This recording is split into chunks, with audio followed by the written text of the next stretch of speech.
Olá, sejam bem-vindos à terceira temporada do podcast Direito Empresarial Café com Leite. É novo por aqui? Então deixa eu me apresentar.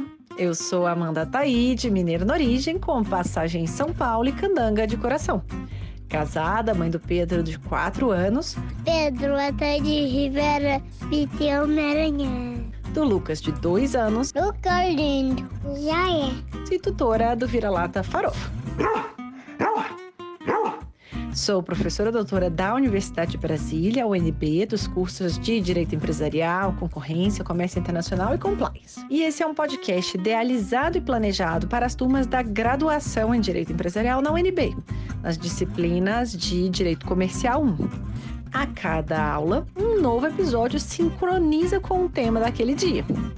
Mas o podcast não se restringe mais aos meus alunos, pois todos os ouvintes, em quaisquer lugares do Brasil e do mundo, e em qualquer posição profissional que ocupem, poderão ter, com o nosso podcast, uma biblioteca virtual, em áudio gratuita, dos principais livros, capítulos ou trechos de livros, artigos acadêmicos essenciais para a compreensão do direito empresarial no Brasil.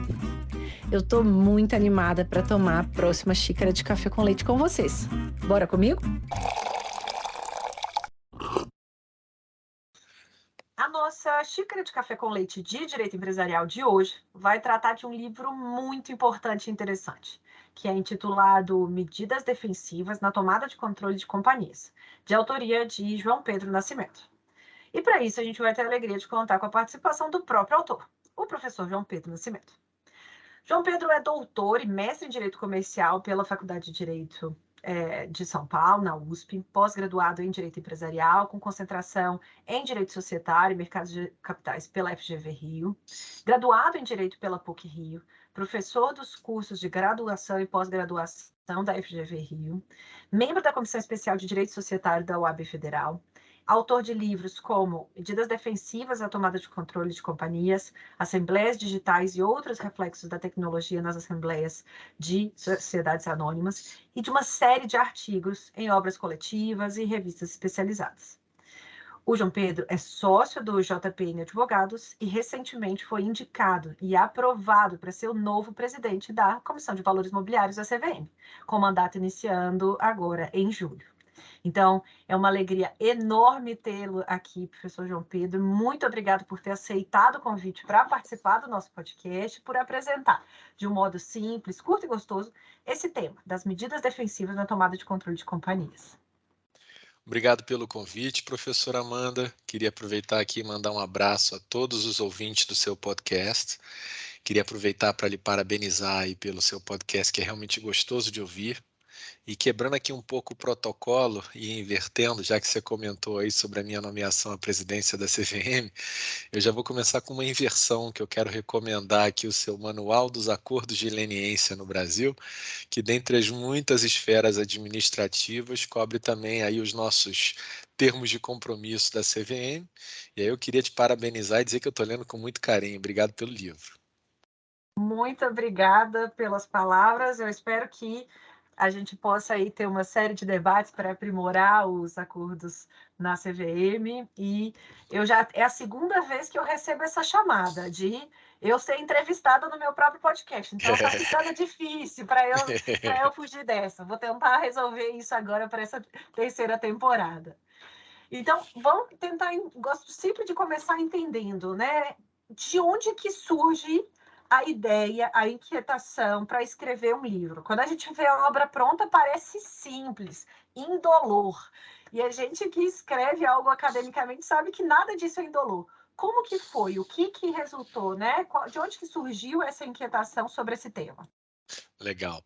O Medidas Defensivas foi o meu primeiro livro publicado assim. Eu gastei muito tempo fazendo ele, foi um produto de muito esforço, muito carinho, né? Num esforço inesgotável nosso de tentar fazer o nosso direito societário se aprimorar e outras questões do gênero. Esse livro ele corresponde à versão final, com algumas revisões e complementações posteriores da minha dissertação de mestrado em Direito Comercial na USP.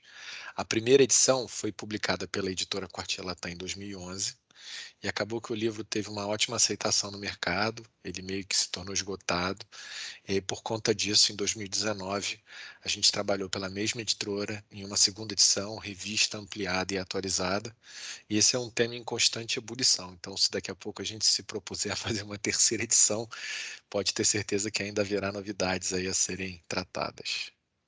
E essas atualizações, eu não sei se elas são mais simples ou mais complicadas do que a própria escrita. Eu me lembro agora, na segunda edição do Manual dos Acordos de Leniência, eu mandei para a editora a segunda edição, falei, pronto, acabou.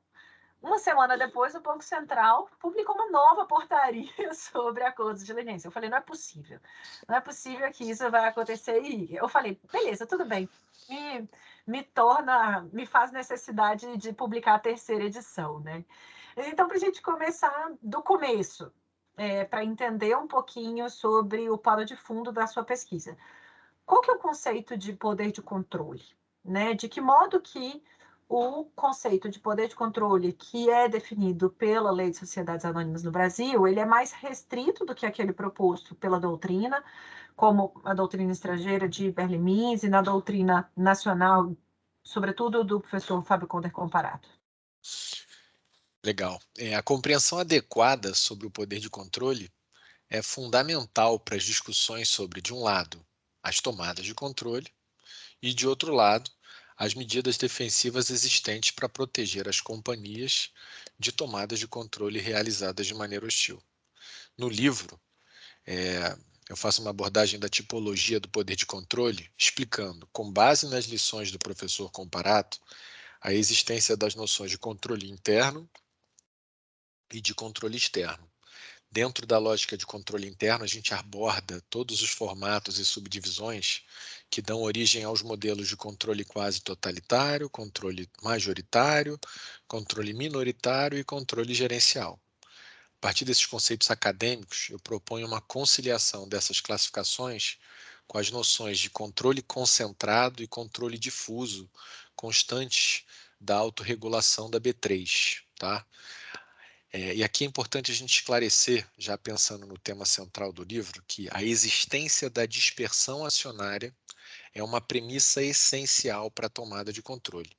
A aquisição de controle com concentração acionária pressupõe sempre uma operação em que exista a concordância entre o detentor do poder de controle em aliená-lo ao adquirente, o que por si só inviabiliza um pouco a ideia da tomada de controle, que é entendida como uma operação que potencialmente é feita à revelia de alguém que exerce o controle num caráter um pouco mais precário.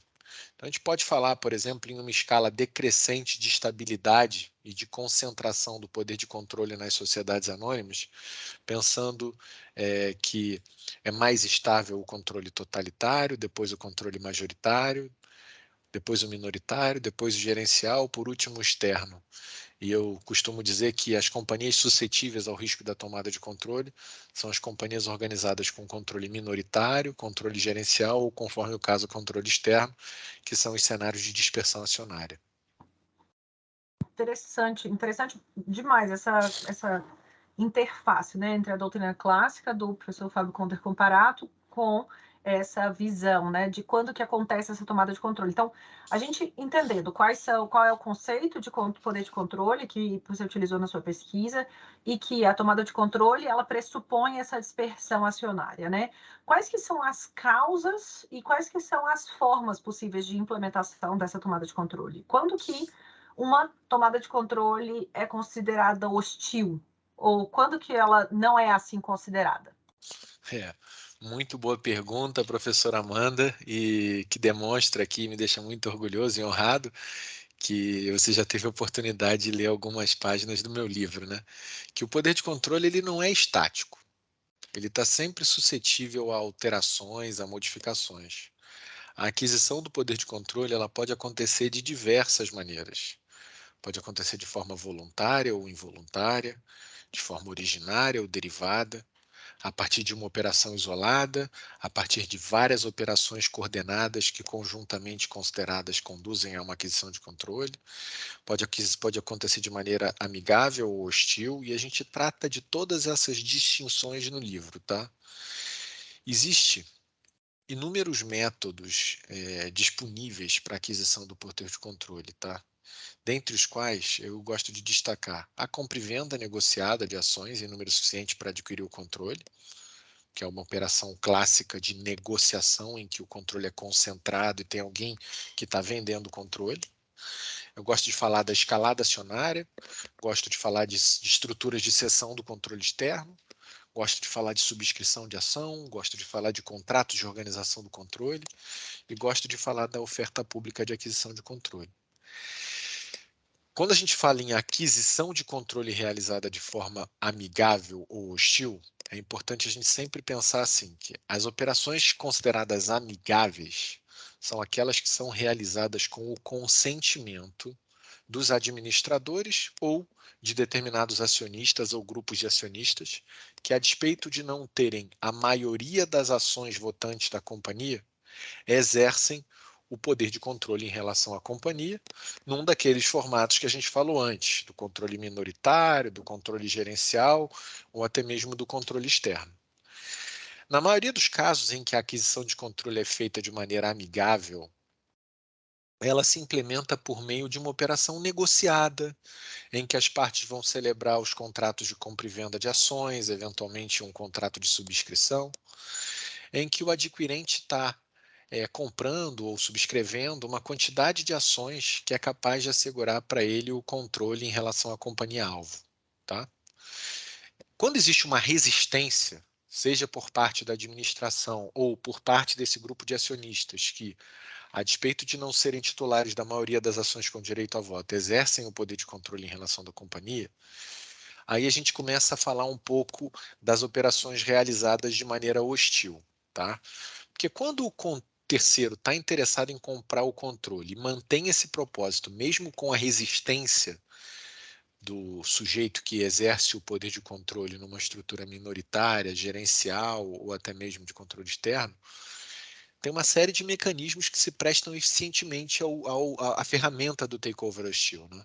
O principal desses mecanismos é a oferta pública de aquisição de controle, que desempenha esse papel muito eficientemente, porque você pode implementar a operação mesmo que a administração ou os acionistas da companhia-alvo, que têm uma participação minoritária, porém não titulares, porém exercem uma espécie de um controle minoritário da companhia, não estão se dispondo a negociar. Por quê? Porque essa operação é realizada diretamente aos acionistas que têm ações em livre circulação no mercado, aqueles acionistas que integram o famoso free float. E essas operações elas são feitas, na maioria das vezes, sem a interferência da administração e ou sem o envolvimento desses acionistas que têm uma posição de protagonismo numa espécie de um controle minoritário. Então, assim, as ofertas públicas acabam sendo um excelente mecanismo. Tem outros mecanismos também, tá, Amanda? A gente podia falar, por exemplo, da escalada acionária, a gente podia falar de outras questões, mas, como o meu livro indica bem, a escalada acionária ela tem um aspecto meio ruim, porque ela é meio incontrolável. O sujeito que está fazendo a escalada acionária, ele nunca sabe se ele vai chegar ao resultado que ele gostaria, porque ele não controla a quantidade de ações que ele vai conseguir adquirir, e ele também não consegue controlar o preço, porque na medida em que ele vai abrindo oferta de compra, o papel vai se valorizando, e aí ele acaba não tendo um controle absoluto do esforço financeiro que ele precisa fazer. Então, a oferta pública ainda é o mecanismo mais indicado para uma operação de tomada de controle hostil.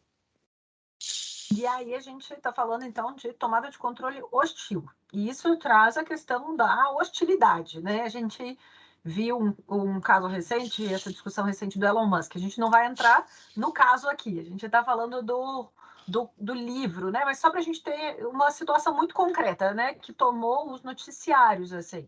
Como que a gente pode considerar o que é o não hostil? Seu livro ele traz uma perspectiva diferente, interessante sobre o que é ou não uma oferta hostil, né? Exatamente. Uma coisa que eu gosto sempre de falar é que esse é um ângulo que precisa ser explorado sempre que a gente for fazer a discussão sobre esse assunto. E é até muito interessante quando a gente faz isso aos olhos dos nossos professores de análise econômica do direito, né? Porque a hostilidade, da tomada de controle, ela é alguma coisa que se refere à administração da companhia ou a esse grupo de acionistas que exerce o controle em relação à da companhia a despeito de não ter uma posição majoritária.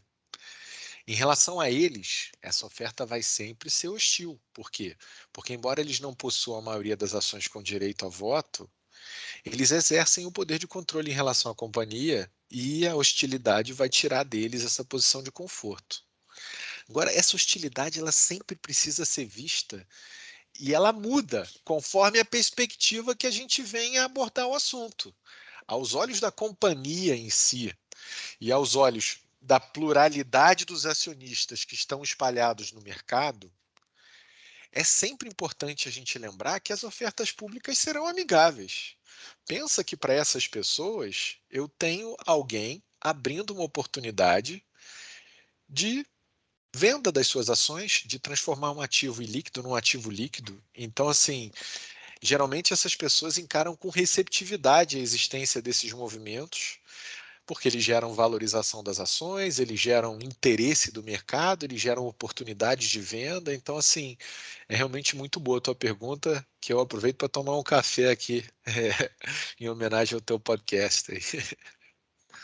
E agora, então, enquanto você vai tomando aí o cafezinho, diante dessa possibilidade, né, de tomada de controle, a gente está falando de uma ação que, naturalmente, pode envolver uma reação, né? Quais que são as chamadas medidas defensivas? E aí, entrando no coração do seu livro, né? Como que elas podem ser classificadas? Então, isso é muito legal também, tá? Uma coisa que é importante é que as medidas defensivas, elas são mecanismos que são adotados por companhias para protegerem-se do risco de tomadas de controle.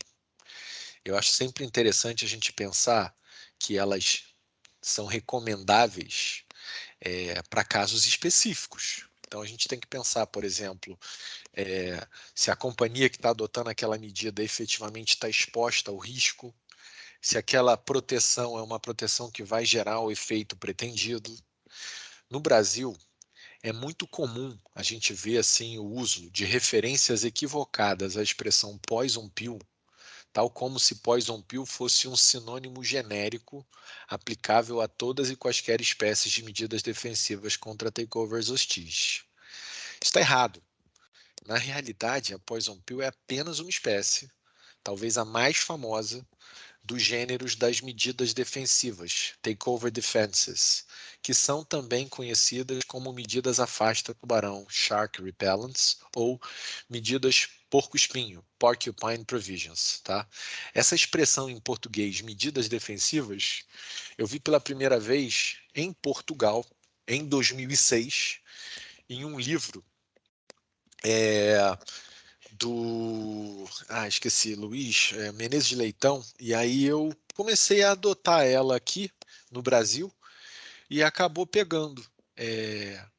E o que é importante é o seguinte, existe uma enormidade de espécies, de alternâncias, de variações dessas medidas defensivas, tá?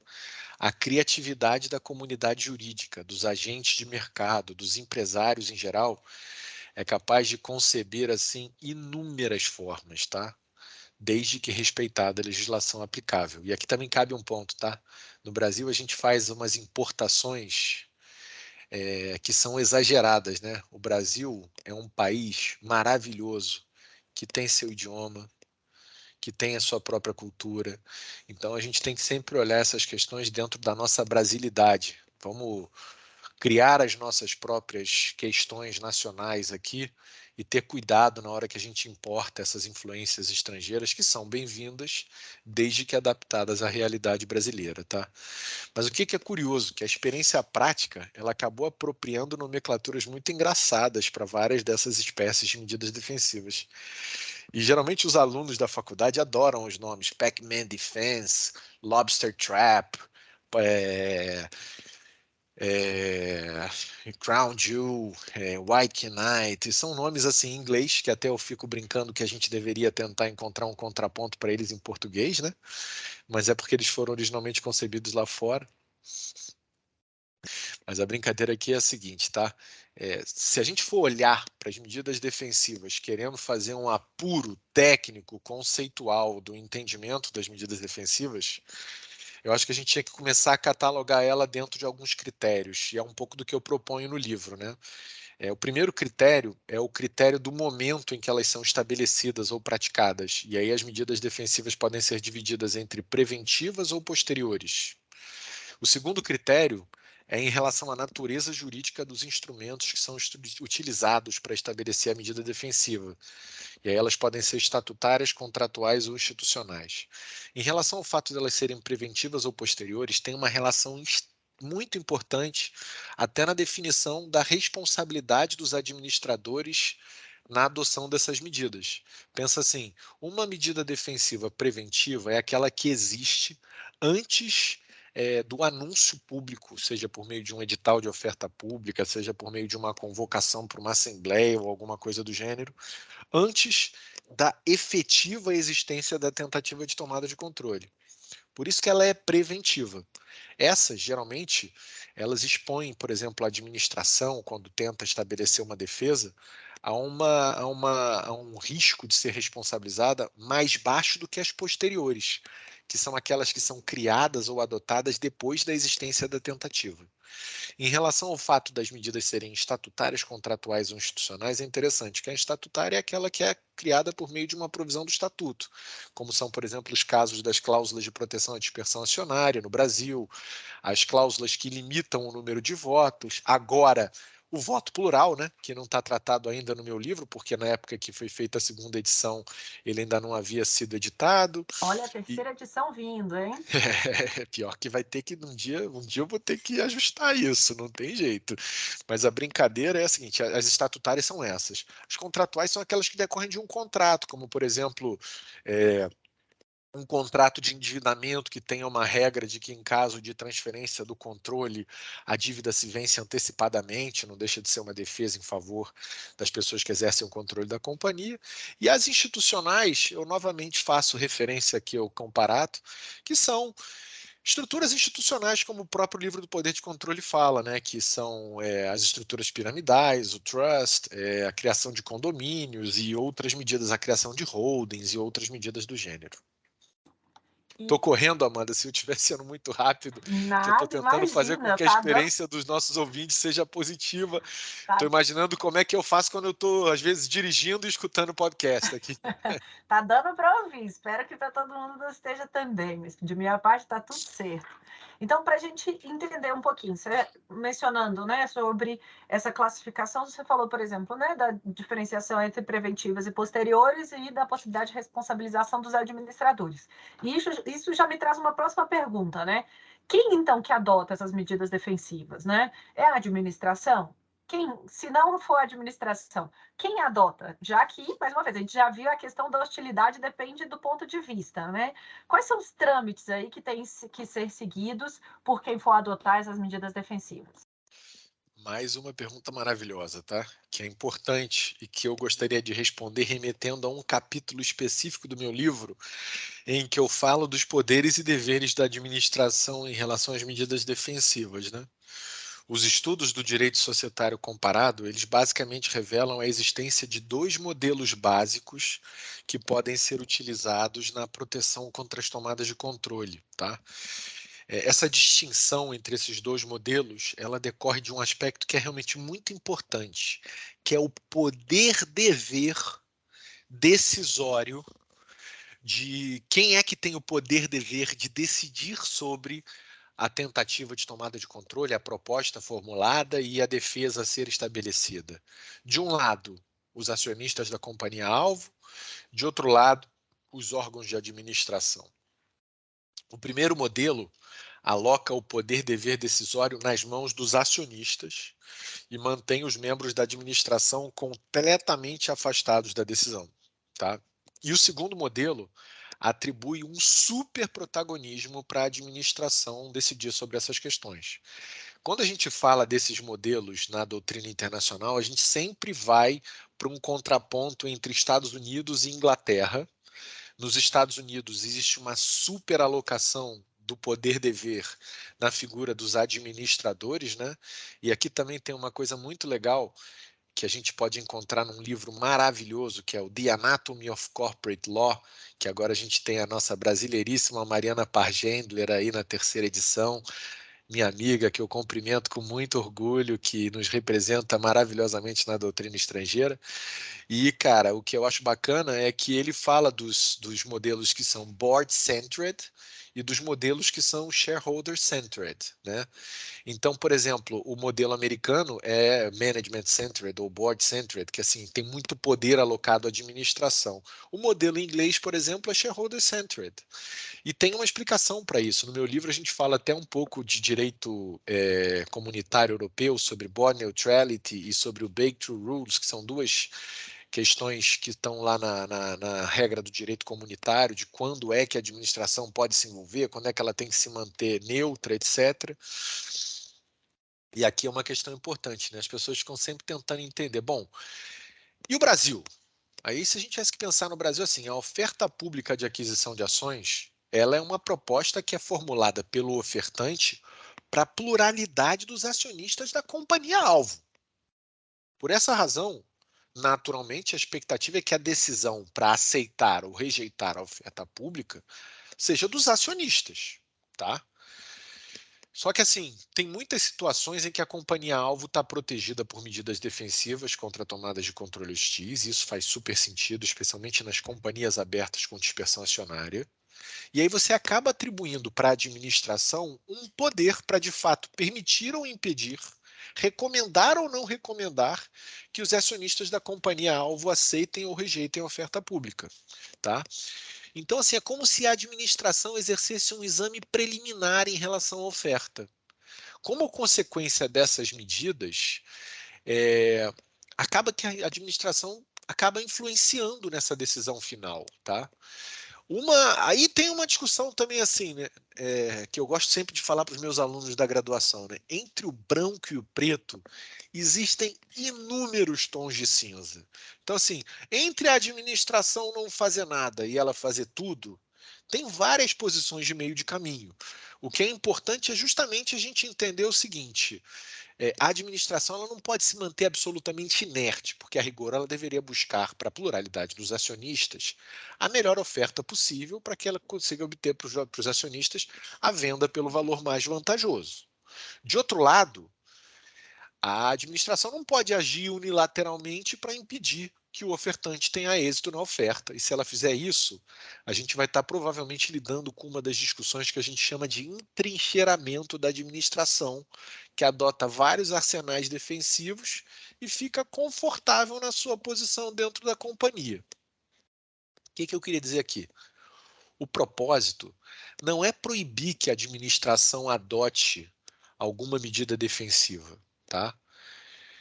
A ideia é que o administrador, ele eventualmente possa ter um envolvimento nessa história, mas a decisão final seja dos acionistas. E, recentemente, a instrução CVM 361, ela foi submetida a uma reforma feita pela instrução CVM 487, em que se esclareceu um pouco o papel do Conselho de Administração nessas ofertas públicas de aquisição de controle, que a rigor na legislação brasileira estão organizadas lá no artigo 257 da Lei das SA e reguladas pela instrução CVM 361 de 2002, que em breve, dentro do consolidaço e revogaço que está sendo conduzido pela autarquia, também será atualizada numa outra instrução. E basicamente o que diz a regra é o seguinte, que no Brasil o poder-dever de decidir quanto à aceitação ou rejeição da oferta é atribuído aos acionistas, mas se reconhece ao Conselho de Administração da companhia a possibilidade de opinar favorável ou contrariamente à aceitação, e aqui eu faço referência ao artigo 32D, lá daquela instrução 361, depois dos ajustes trazidos pela 487, tá? O que é importante? Se o conselho vier a se manifestar, o mesmo dispositivo, esse artigo 32D, ele traz o conteúdo mínimo do que deve constar dessa manifestação do conselho, tá? E aqui é muito interessante. Eu acho... maravilhoso esse universo, e em breve a 361 também vai ter que ser reformada, ou seja, a terceira edição virá, Amanda. Por quê? Porque no Brasil a gente hoje tem uma carência de uma regra mais adequada para regular as ofertas públicas concorrentes, que não são o objeto desse nosso podcast, mas eu já estou aqui cavando para um dia você me chamar de novo aqui, Já quando a está o 3... convite feito. quando a 361 tiver sido consolidada numa regra nova, me chama que eu venho com o maior carinho para a gente poder conversar de novo. Maravilha. Então, a gente entendendo aqui, né, esse cotejo de poder, dever, tanto dos acionistas quanto da administração diante das ofertas hostis de controle. Existe, na sua opinião, uma medida defensiva ideal? Se existe, qual é ela, né, considerando tanto os seus estudos quanto a experiência que a gente tem aqui no Brasil? Quanto mais eu estudo esse assunto, mais eu percebo que não existe uma resposta aplicável para a generalidade dos casos. É realmente interessante que cada companhia estruture casuisticamente o seu arsenal defensivo. No meu livro eu falo muito dos efeitos das medidas defensivas, né? Em alguns momentos ela tem um efeito disciplinar em relação à administração, que vai trabalhar para diminuir o risco de ser tomado controle, mas ela também tem um efeito no preço, que às vezes se você bota, por exemplo, uma medida defensiva, você afasta bons investidores.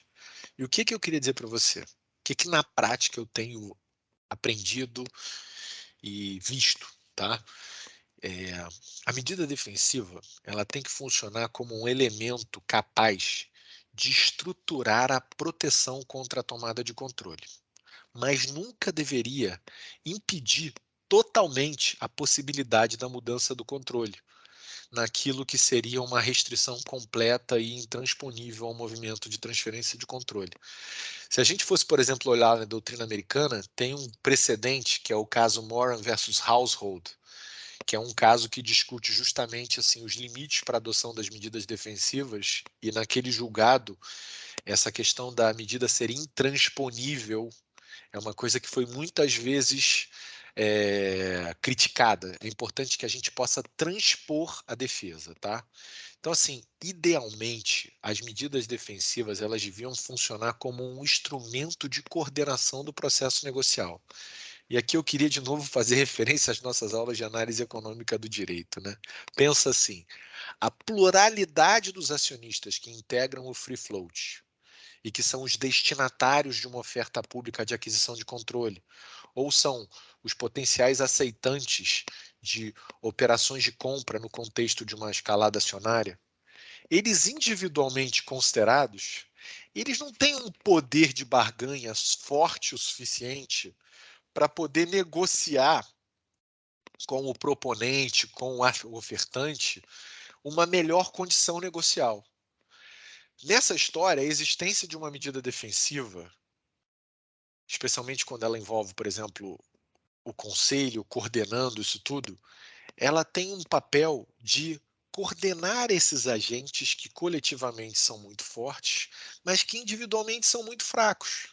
E aí essa coordenação pode fazer com que você consiga obter um valor melhor no contexto da oferta realizada. E aí aqui, só para tentar trazer alguns aspectos objetivos, tá? É recomendável que a medida defensiva tenha sempre duas características, tá? E isso é muito, muito, muito importante com base na observância do que se pratica no mercado.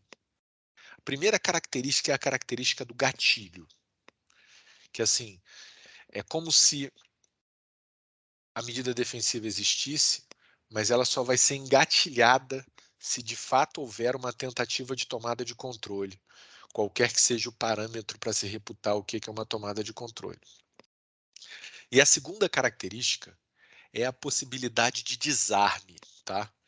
E aqui eu queria que a gente entendesse, por exemplo, a medida defensiva como uma bomba que pode ser desarmada, seja pela administração ou, conforme o caso, por uma deliberação da Assembleia Geral. Aí aqui eu dependeria um pouco da sistemática do que se quisesse atribuir em relação ao poder-dever de decidir, que a gente falou um pouco ali em cima, tá? Por quê? Porque é justamente essa possibilidade de desarme que promove uma coordenação negocial. É como se eu dissesse que em você melhorando o preço para além do limite tal, em você melhorando as suas propostas em relação à sustentabilidade da companhia, a manutenção dos seus negócios e etc., eu, de uma certa maneira, faço com que a medida defensiva não exploda, a bomba não exploda e eu desarme a bomba. Então, assim, a negociação desse desarme em contrapartida à melhoria dos termos e condições ofertados, a melhoria do valor, a melhoria da visão de futuro para a própria companhia, etc., são elementos que fariam com que eu reputasse a medida defensiva melhor.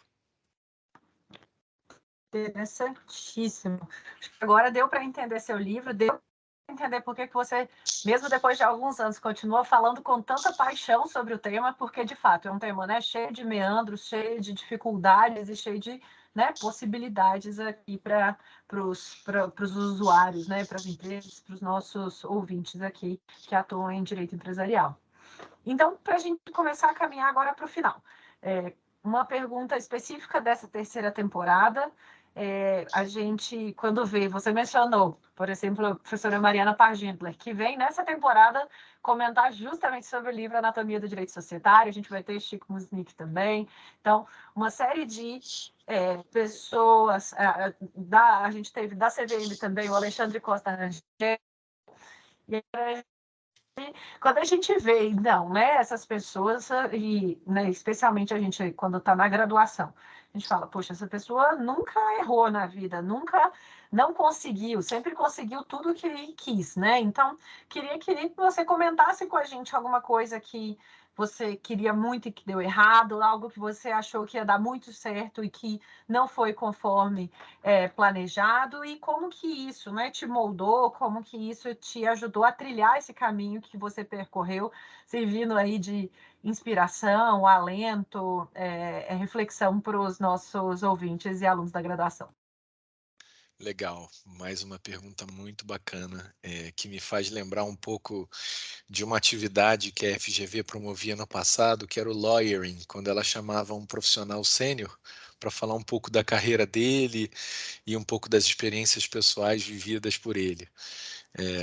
Mas assim, de novo, essa tua pergunta me faz lembrar de uma frase lá do John Lennon, que de um jeito ou de outro ele fala que a vida é aquilo que acontece conosco enquanto estamos fazendo planos sobre o futuro, né? Eu nunca na minha vida planejei a trajetória que a minha vida assumiu em alguns aspectos dela, né?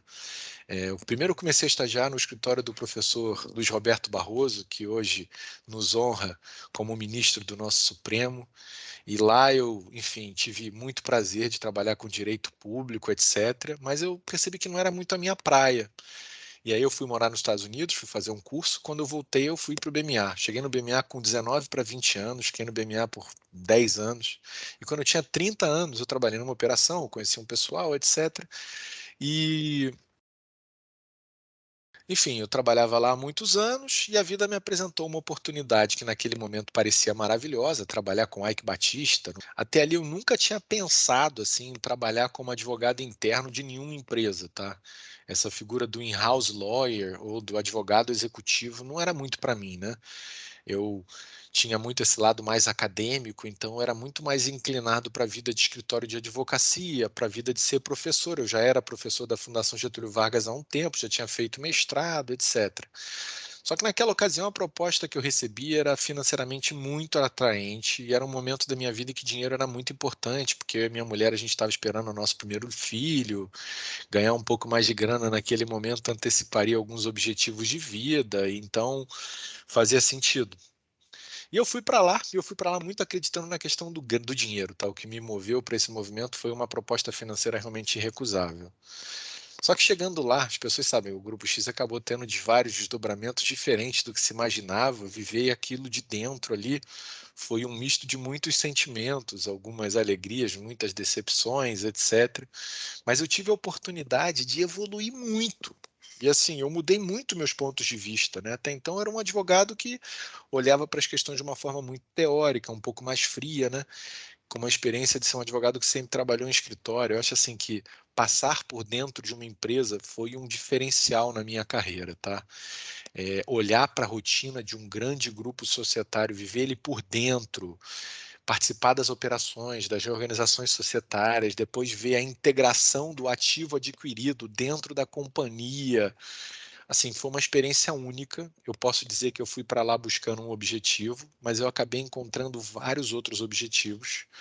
Ter trabalhado do outro lado do balcão, sob a perspectiva da empresa, me fez um profissional muito melhor e muito mais completo.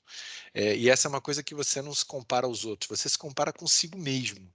Assim, como é que eu era antes de fazer isso e como é que eu fiquei depois de ter feito isso?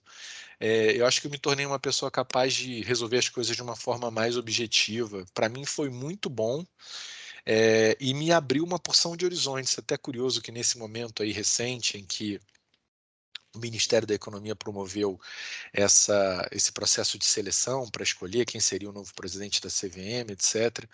Acho que uma das coisas que me trazia bastante segurança para viver essa experiência era o fato de já ter vivido os dois lados do balcão.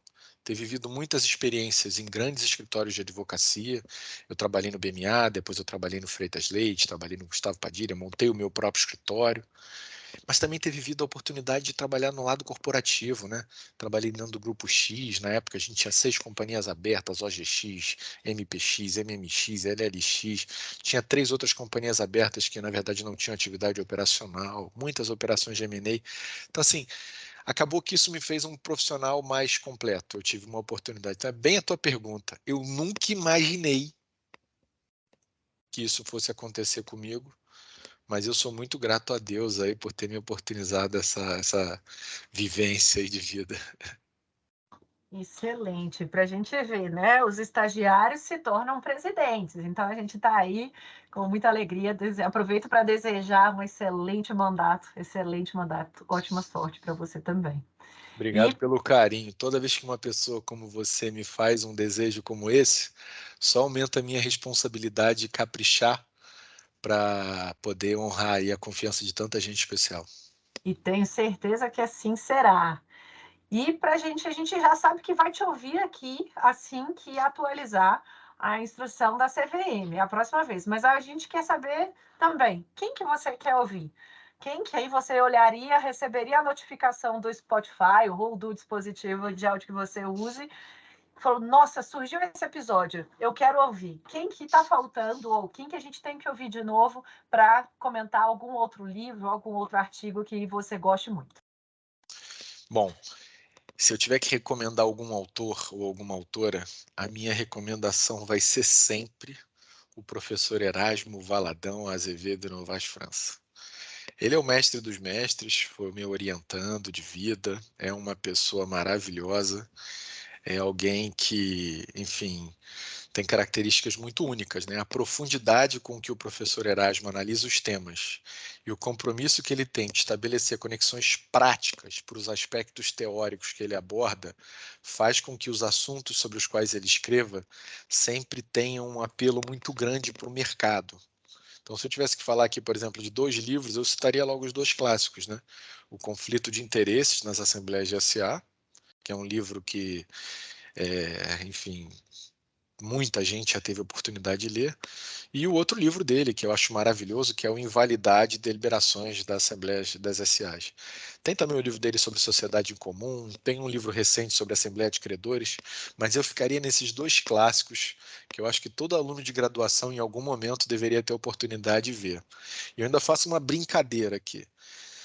Se a gente chamar o professor Erasmo para comentar sobre qualquer tema, inclusive sobre música, política, poesia, arte, religião, em qualquer desses temas aí ele vai ter algum ângulo interessante para botar a gente para pensar. Eu sou E vai suspeito poder para fazer falar em dele. alemão e tocando piano junto, né? Exatamente. E ainda fazendo piada, que ele ainda tem esse outro lado aqui, que é um lado maravilhoso que poucas pessoas conhecem na intimidade.